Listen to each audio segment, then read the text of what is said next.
بسم اللہ الرحمن الرحیم اللہم صلی علی محمد وعلی آل محمد وبارک وسلم۔ بے حد و بے حساب درود و سلام حضور آقا کریم صلی اللہ علیہ وآلہ وسلم اور ان کی آل پر۔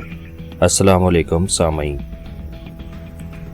جدید سائنسی تحقیق کے مطابق بچہ 6 ماہ کے بعد جنم لے سکتا ہے اور پوری طرح صحت مند رہ سکتا ہے اور اپنی پوری زندگی عام بچوں کی طرح گزار سکتا ہے۔ 6 ماہ کے بعد اگلے 3 ماہ تک بچہ بڑھتا رہتا ہے اور صحت مند ہوتا رہتا ہے۔ 6 ماہ کا بچہ اپنی زبان باہر نکالنے لگتا ہے، اسے کسی تیز مہک کا پتہ چلنے لگتا ہے۔ سامعین، ماں کے پیٹ میں بہت اندھیرا ہوتا ہے کیونکہ پیٹ کے 3 تاریک اندھیروں میں اس کی پرورش ہوتی ہے۔ یہ بات اللہ کریم نے قرآن حکیم کی سورہ زمر آیت نمبر 6 میں کچھ یوں ارشاد فرمائی ہے: یخلقکم فی بطون امہاتکم خلقا من بعد خلق فی ظلمات ثلاث۔ ترجمہ: وہ تمہیں تمہاری ماؤں کے پیٹوں میں ایک کیفیت کے بعد دوسری کیفیت پر 3 اندھیروں میں بناتا ہے۔ کہنے کا مقصد یہ ہے کہ جنین کا ارتقاء ماں کے پیٹ کے اندر 3 تاریک پردوں والے رحم میں ہوتا ہے یا 3 پردوں والی مشیمہ جھلی یا سیک میں ہوتا ہے جس میں وہ لپٹا رہتا ہے۔ سامعین، سائنسی تحقیق قرآن کریم میں مذکور 3 اندھیروں سے بالکل مطابقت رکھتی ہے۔ کچھ بچوں کی آنکھیں ماں کے پیٹ میں 18 ہفتے کے بعد پہلی بار کھلتی ہیں مگر اندھیرے کی وجہ سے نظر نہیں آتا ہے۔ اس طرح دوسرے 3 ماہ یعنی تیسرے مہینے سے 6 مہینے کی مدت میں بچے کا پوری طرح نشو و نما ہو جاتا ہے۔ سبھی اعضاء جس میں سننے کی طاقت شامل ہے یہ سب سے پہلے پیدا ہوتی ہے۔ اس طرح بچہ سب سے پہلے ماں کے پیٹ میں پہل جو آواز سنتا ہے وہ اس کی اپنی ماں کی ڈکار یا ہچکی ہوتی ہے۔ اسی طرح کھانا کھانے یا چبانے کی آواز بھی بچے کو پہلے سنائی دیتی ہے۔ چونکہ بچے کو ماں کی آواز پہل سنائی دیتی ہے اور پیدا ہونے تک بے شمار بار ایسا ہوتا ہے، اس لیے اپنی ماں کی آواز سے آشنا ہونے کی وجہ سے اس کا لگاؤ قدرتی طور پر ماں سے زیادہ ہو جاتا ہے۔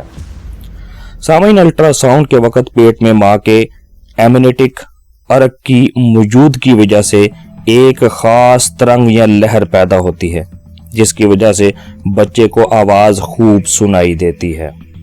لوب کو کان کے پاس لگانے سے آواز زیادہ صاف سنائی دیتی ہے۔ 26 ہفتے کے بعد بچہ ماں کے پیٹ میں اپنا 90% وقت سونے میں گزارتا ہے۔ لگ بھگ ½ کلو ایمنیٹک ارک بچہ ماں کے پیٹ میں پی لیتا ہے اور پیٹ میں ہی انگوٹھا چوسنے کی شروعات کر دیتا ہے۔ سامعین، بچے کا پھیپھڑا سب سے اخیر میں نشو و نما کے مراحل سے گزرتا ہے۔ بچے کے دل کی حرکت ماں کے دل کی حرکت سے 2 گنی ہوتی ہے۔ اس حرکت کو ماں کے پیٹ پر کان لگا کر سن سکتے ہیں۔ اگر بچہ ماں کے پیٹ میں پریشان ہے تو اس کے دل کی حرکت بڑھے گی ورنہ کم رہے گی۔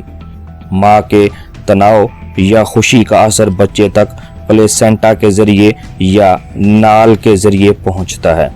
اگر ماں دوران حمل زیادہ پریشانی سے گزرتی ہے تو بچے کی زندگی پر اس کا منفی اثر اس حد تک بڑھ سکتا ہے کہ اسے دل کی بیماری تک پیدا ہو سکتی ہے۔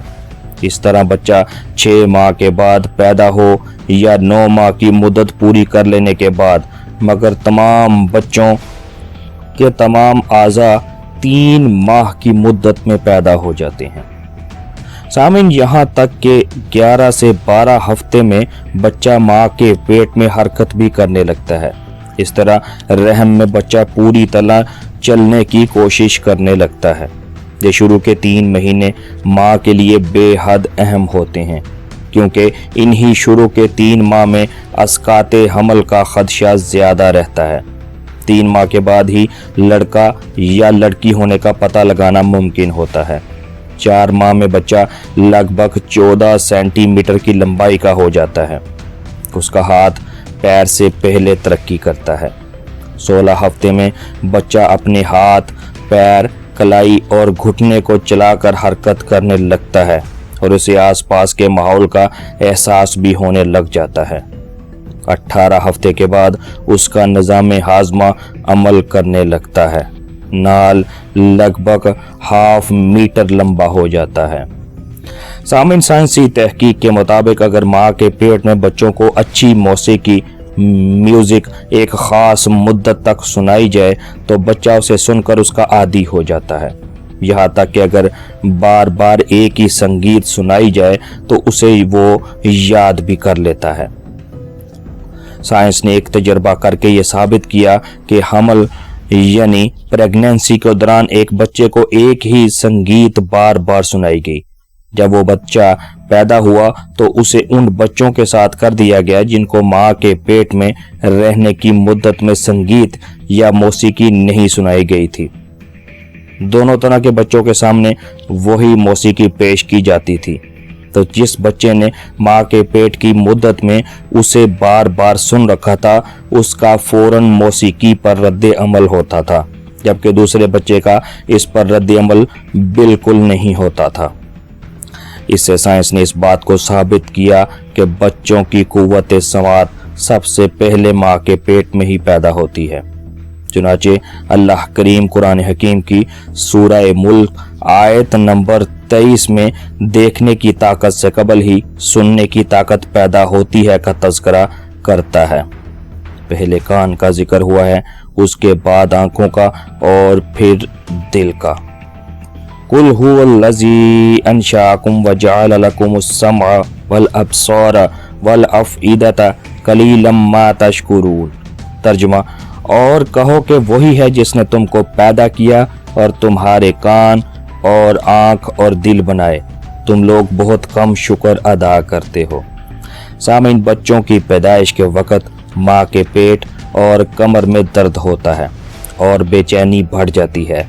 पेट में कम जगह होने की वजह से 25% ऑक्सीजन ज़्यादा की ज़रूरत पड़ती है।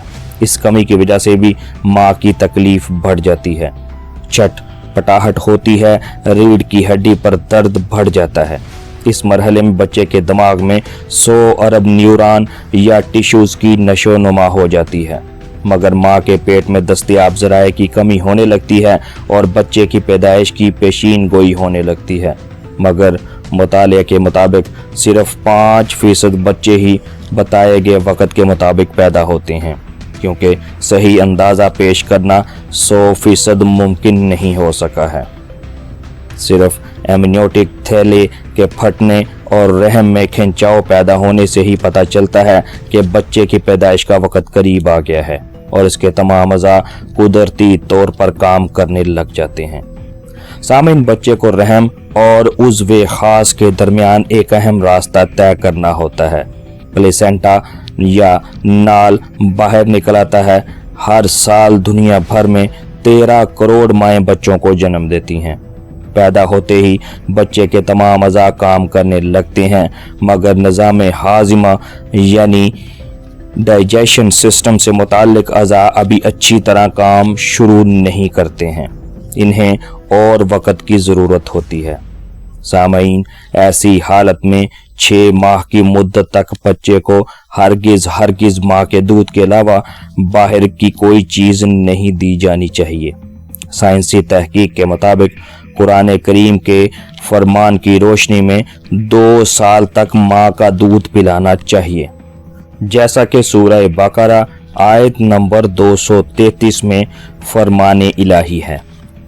वलवालिदातु युर्दिअना औलादुहुन्ना हौलैनि कामिलैनि लिमन अरादा अन युतिम्मर रदाअ। जो वालिदैन चाहते हों कि उनकी औलाद पूरी मुद्दत रज़ात का दूध पिए तो माएँ अपने बच्चों को कामल 2 साल दूध पिलाएं।